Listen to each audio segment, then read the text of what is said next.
Phyllis Wheatley was born in West Africa on May 8, 1753. She was sold into slavery around the age of 8 and transported to North America. This is where she would be bought by the Wheatley family of Boston.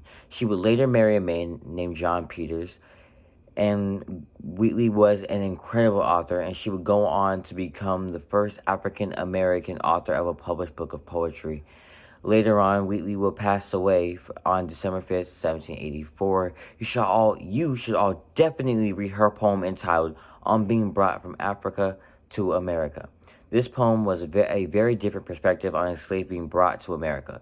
Wheatley truly values concepts like predestination and the sovereignty of God.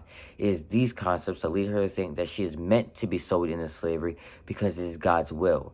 It is very interesting to see how important the will of God is to Wheatley and how much it affects her attitude about being taken away from her home and freedom. She almost uses the Calvinism to justify the actions of the people that took her away from her home. This poem is relevant today because it demonstrates pride in oneself against all odds. Wheatley, while being a slave in the 1700s, boldly declares that she should not be looked at with a scornful eye because her skin is not a diabolic dye. She even announces that she knows her people will join the angelic train one day. It is the confidence and strength in these words that gives her poem its relevance today.